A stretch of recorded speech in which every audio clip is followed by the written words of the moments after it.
Hello बच्चों, मैं संजीदा हिंदी शिक्षिका एलपीएम पब्लिक स्कूल के ऑनलाइन कक्षा में आप सभी का हार्दिक स्वागत करती हूँ। प्यारे बच्चों, आज हम सब अपनी पाठ्य पुस्तक परिवेश से एक कविता पढ़ेंगे। ठीक है, तो चलिए आज की कक्षा आरंभ करते हैं। सबसे पहले आपको इस कविता के संदर्भ को बता दे रहे हैं। आप सभी बच्चे इसे ध्यानपूर्वक सुने। देखिए बच्चों, प्रस्तुत कविता हमारी पाठ्य पुस्तक परिवेश के कक्षा 7 के पाठ 1 इतने ऊंचे उठो नामक कविता से लिया गया है। इसके रचयिता कौन है? श्री द्वारिका प्रसाद माहेश्वरी जी हैं। ठीक है बच्चों, देखिए इसके रचयिता कौन है? श्री द्वारिका प्रसाद माहेश्वरी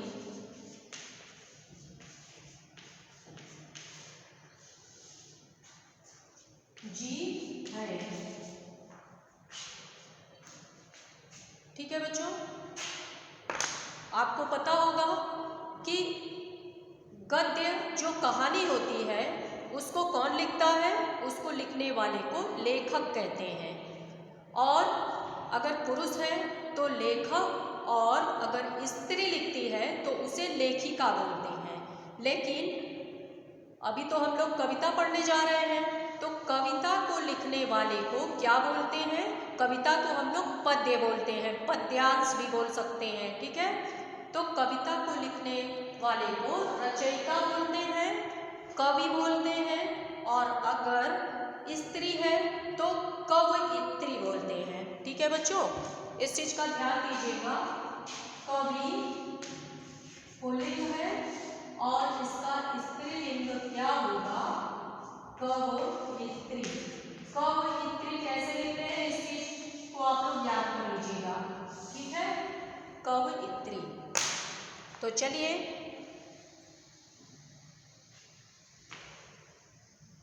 इसके रचयिता कौन है? श्री द्वारिका प्रसाद माहेश्वरी जी हैं। अब इसके प्रसंग को आप लोग सुनिए कि कवि ने इस कविता में क्या बताने का प्रयास किया है। इस कविता में कवि ने अतीत को भुलाकर भविष्य के लिए नवीन सृजन की आशा रखने की बात कही है।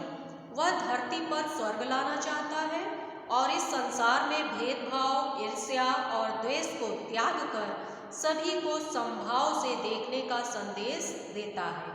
अर्थात कवि ने इस कविता के माध्यम से यह बताने का प्रयास किया है कि हमें अपने अंदर समानता लाना है, परिवर्तन लाना है, नवीनता लाना है। ठीक है, क्योंकि नित्य नए नए परिवर्तन हो रहे हैं और उन्हीं परिवर्तनों के अनुसार हमें अपने को परिवर्तित करके लगातार आगे बढ़ते रहना है और इस संसार से भेदभाव, ईर्ष्या और द्वेष को त्याग कर हमें अपने अंदर अच्छे विचारों को अपनाना है। ठीक है बच्चों, तो चलिए सबसे पहले इस कविता को हम लोग पूरे आरोह, अवरोह और लय को ध्यान में रखते हुए पढ़ेंगे। आप सभी बच्चे मेरे साथ दोहराते चलिए। इतने ऊंचे उठो कि जितना उठा गगन है, देखो इस सारी दुनिया को एक दृष्टि से सिंचित करो धरा। कॉमा जहाँ है अल्प विराम वहाँ पर आपको रुकना है। समता की भाव वृष्टि से, जाति भेद की, धर्म वेश की, काले गोरे रंग द्वेष की, ज्वालाओं से जलते जग में इतने शीतल बहो कि जितना मलय पवन है। दूसरी कड़ी देखिए, नए हाथ से वर्तमान का रूप सवारो, नई तूलिका से चित्रों के रंग उभारो, नए राग को नूतन स्वर दो, भाषा को नूतन अक्षर दो, युग की नई मूर्ति रचना में इतने मौलिक बनो कि जितना स्वयं सृजन है, लो अतीत से उतना ही जितना पोषक है, जीर्ण शीर्ण का मोह मृत्यु का ही द्योतक है, तोड़ो बंधन रुके न चिंतन, गति जीवन का सत्य चिरंतन, धारा के शाश्वत प्रवाह में इतने गतिमय बनो कि जितना परिवर्तन है, चाह रहे हम इस धरती को स्वर्ग बनाना, अगर कहीं हो स्वर्ग उसे धरती पर लाना, सूरज चांद चांदनी तारे सब है प्रतिपल साथ हमारे, दो कुरूप को रूप सलोना, इतना सुंदर बनो कि जितना आकर्षण है। ठीक है बच्चों, कविता पढ़ने में मज़ा आया। अब चलिए इस कविता के अर्थ को हम लोग समझते हैं कि कवि ने इसमें क्या बताने का प्रयास किया है इस कविता के माध्यम से। ठीक है, पहली लाइन देखिए, इतने ऊंचे उठो कि जितना उठा गगन है। कवि कह रहे हैं कि अपने आप को हमें इतना ऊंचा उठाना चाहिए जितना ऊंचा आसमान होता है। ठीक है, देखो इस सारी दुनिया को एक दृष्टि से। कवि क्या कह रहे हैं कि हमें अपने आप को इतना ऊंचा उठाना चाहिए जितना ऊंचा, गगन का अर्थ होता है आसमान, जितना ऊंचा आसमान होता है, क्योंकि आसमान से इस दुनिया को देखने में क्या होता है, सारी चीज़ें हमें एक समान दिखाई पड़ती हैं। ठीक है, कवि क्या कह रहे हैं कि हमें इतने ऊंचे उठना है कि जितना ऊंचा आसमान है, क्योंकि आसमान से इस दुनिया को देखने में हमें सारी वस्तुएं एक समान दिखाई पड़ती हैं। सिंचित करो धरा समता की भाव वृष्टि से। इसमें कवि क्या कह रहे हैं कि हमें अपने अंदर समानता की भाव वाली वर्षा से, अपने अंदर हमें समानता की भाव को भरना है। हमें समानता की भाव वाली वृष्टि का अर्थ होता है वर्षा, वर्षा से इस पृथ्वी को संचित करना है। ठीक है, हमें अपने अंदर समानता की भाव वाली वर्षा से इस पृथ्वी को सिंचित करना है। जैसे पेड़ पौधों को पानी से सींचा जाता है, वैसे ही समानता के भाव को हमें अपने अंदर लाना है और उसी वर्षा से इस धरती को सिंचित करना है। जाति भेद की, धर्म वेश की, काले गोरे रंग द्वेष की, ज्वालाओं से जलते जग में इतने शीतल बनो कि जितना मलय पवन है। ठीक है, इसमें कवि कह रहा है कि हमें जाति भेद, धर्म वेश, काले गोरे रंग की और दूसरों से जो लोग जलन रखते हैं उनको मिटाकर मन में उदारता का भाव अपनाना है, जिससे पूरी दुनिया में शांति और शीतलता के भाव का विस्तार हो सके। ठीक है बच्चों, एक बार फिर से देखिए, इस कविता में कवि ने बताया है कि हमें अपने आप को इतना ऊंचा उठाना है कि जितना ऊंचा आसमान होता है, क्योंकि आसमान से जब हम इस दुनिया को देखते हैं तो हमें सारी वस्तुएं एक समान दिखाई पड़ती हैं और हमें अपने अंदर समानता की भाव वाली वर्षा से इस धरती को सींचना है। अतः अपने विचारों को इतना विस्तार देना है कि सभी भेदभाव मिट जाए। जाति भेद, धर्म, वेश, काले गोरे रंग की और दूसरों से जलन रखने वाले को मिटाकर मन में उदारता का भाव अपनाना है, जिससे पूरी दुनिया में शांति और शीतलता के भाव का विस्तार हो सके। ठीक है बच्चों, दूसरी लाइन देखिए। नए हाथ से वर्तमान का रूप संवारो, नई तूलिका से चित्रों के रंग उभारो, नए राग को नूतन स्वर दो, भाषा को नूतन अक्षर दो। युग की नई मूर्ति रचना में इतने मौलिक बनो कि जितना स्वयं सृजन है। इसमें कवि नवीनता को अपनाने की बात कह रहा है। कवि कह रहा है, कवि क्या कह रहे हैं कि हमें नवीनता अपनाकर नए परिवर्तन लाने हैं।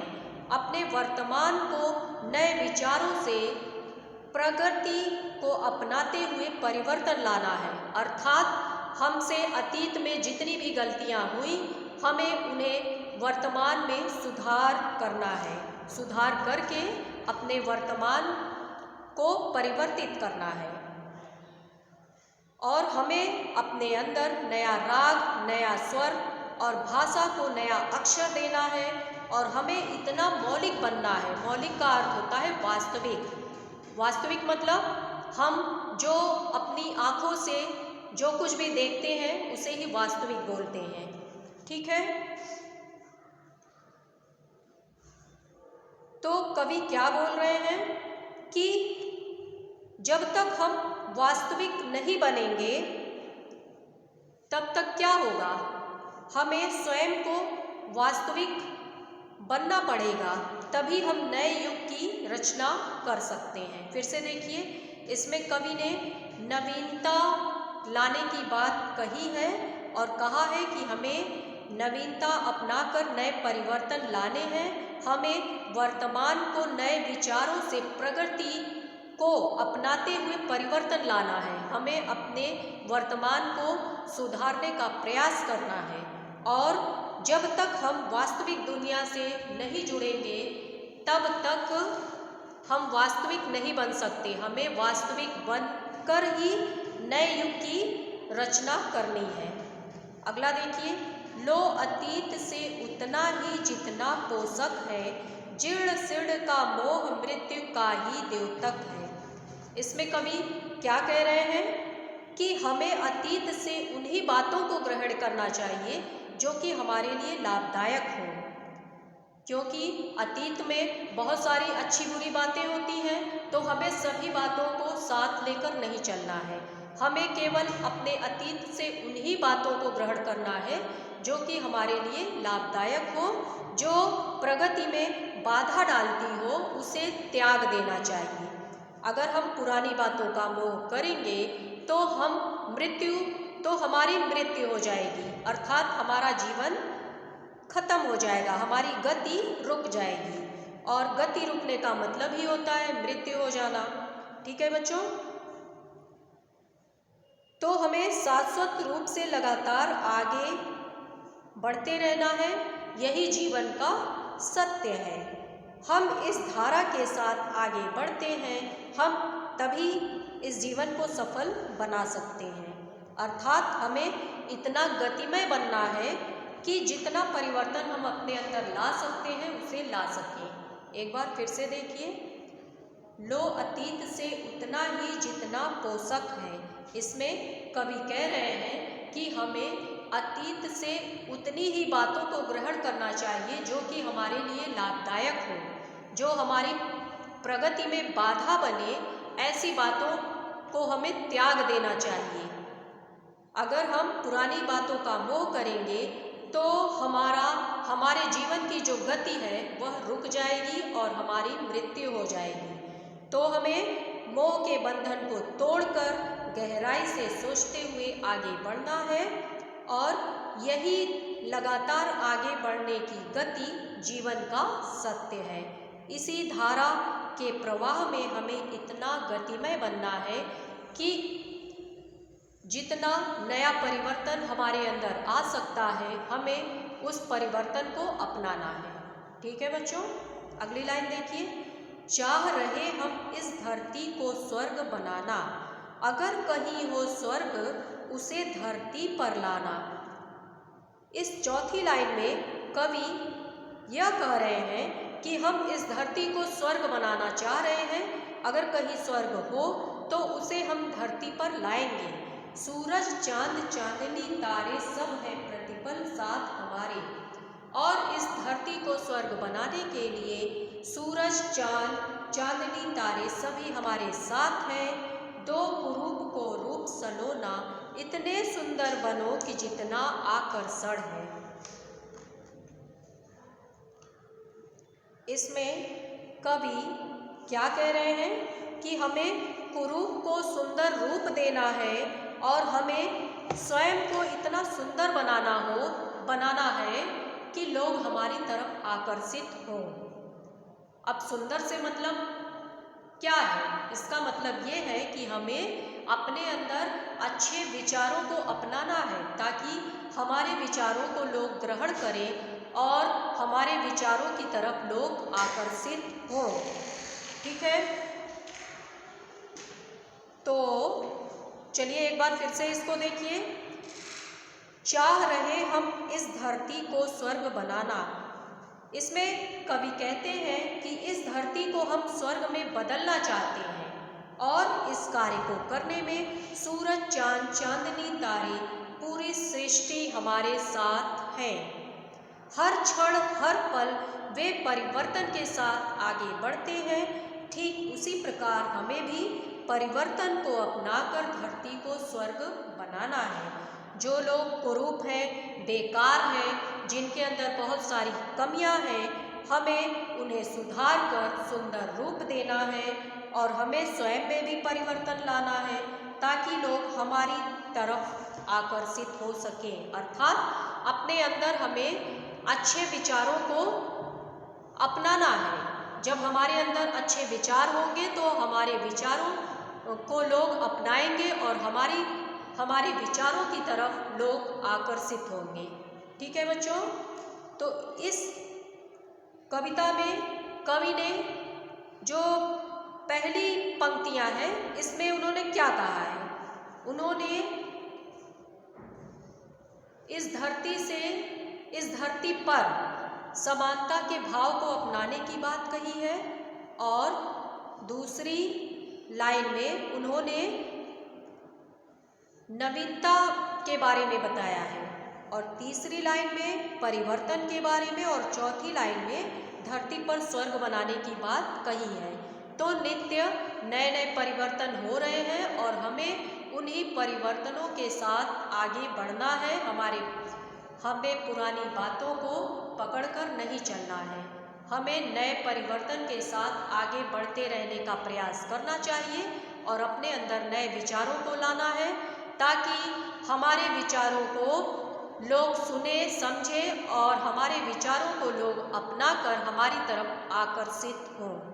ठीक है बच्चों, तो उम्मीद करती हूँ कि आपको ये कविता अच्छे से समझ में आ गई होगी। आप सब इस वीडियो को देखिए और अच्छे से इस कविता को पढ़कर इसके अर्थ को समझने का प्रयास कीजिए और अगर कोई समस्या आती है तो आप सब इसे फिर से पूछिएगा।